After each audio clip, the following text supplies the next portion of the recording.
ये माननीय प्रधानमंत्री जी का आज का कार्यक्रम वोटर अधिकार यात्रा के काउंटर के लिए माननीय प्रधानमंत्री जी के भाषण से पूरे भाषण से लगा कि ये बुरी तरह से डरे हुए हैं।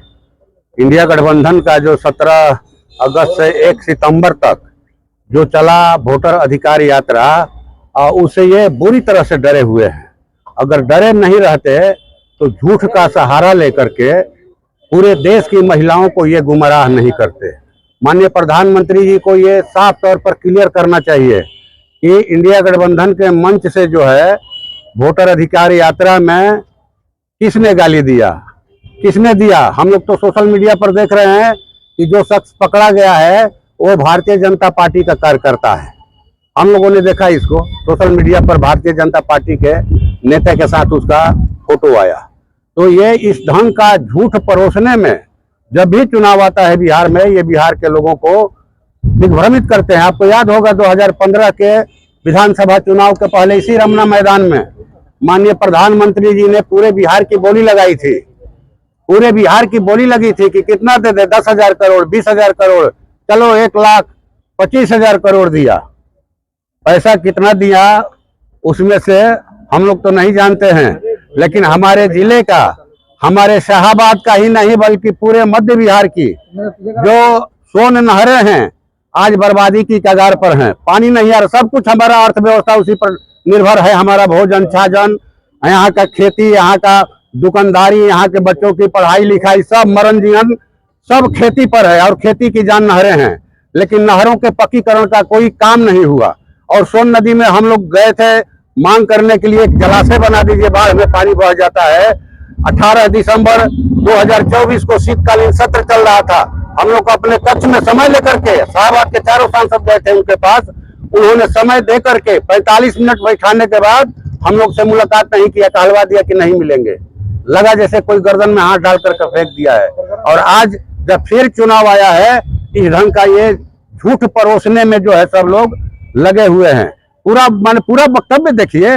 महिलाएं आज हम देख रहे हैं कि जीविका दीदियां कितनी परेशानियों के दौर से गुजर रही हैं। कई लोगों को सुना हम लोगों ने, कहिएगा तो हम लोग लिस्ट दे देंगे कि उन्होंने पूरे परिवार के साथ आत्महत्या कर लिया। जो लॉकडाउन में सारी चीजें बंद रही, कोरोना काल में जो कर्ज का बोझ रहा समूहों पर, हम लोगों ने कहा कि उसको माफ कीजिए।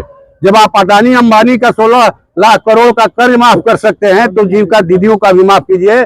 लेकिन उस पर इन्होंने कोई कान नहीं दिया। काफी इमोशन में थे आज। हाँ, इमोशन तो बड़े नाटककार हैं।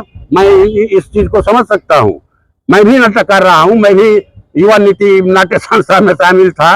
इमोशन कैसे पैदा किया जाता है, लेकिन मुझे नहीं लगा कि पूरी जो जीविका दीदियां आई थी उनके इस इमोशन से प्रभावित हुई। सब लोगों को पता है। तो और क्या है, और क्या है बताइए। आप एक महत्वपूर्ण कार्यक्रम का उद्घाटन कर रहे हैं, जीविका बैंक का उद्घाटन कर रहे हैं, और आपने पूरा समय जो है गाली पर लगा दिया। पूरा समय जो है गाली पर चला गया। और कोई बात कहा हो तो कहिए। हम लोग नहीं, हम लोग भी चाहते हैं कि किसी की माँ को कोई गाली नहीं दे, लेकिन माननीय प्रधानमंत्री जी बताएं कि वो शख्स कौन है जिसने गाली दिया। अब मंच से कहा, मंच से गाली दिया। ये झूठ नहीं है तो और क्या है भाई, काहे ऐसे झूठ बोलिएगा।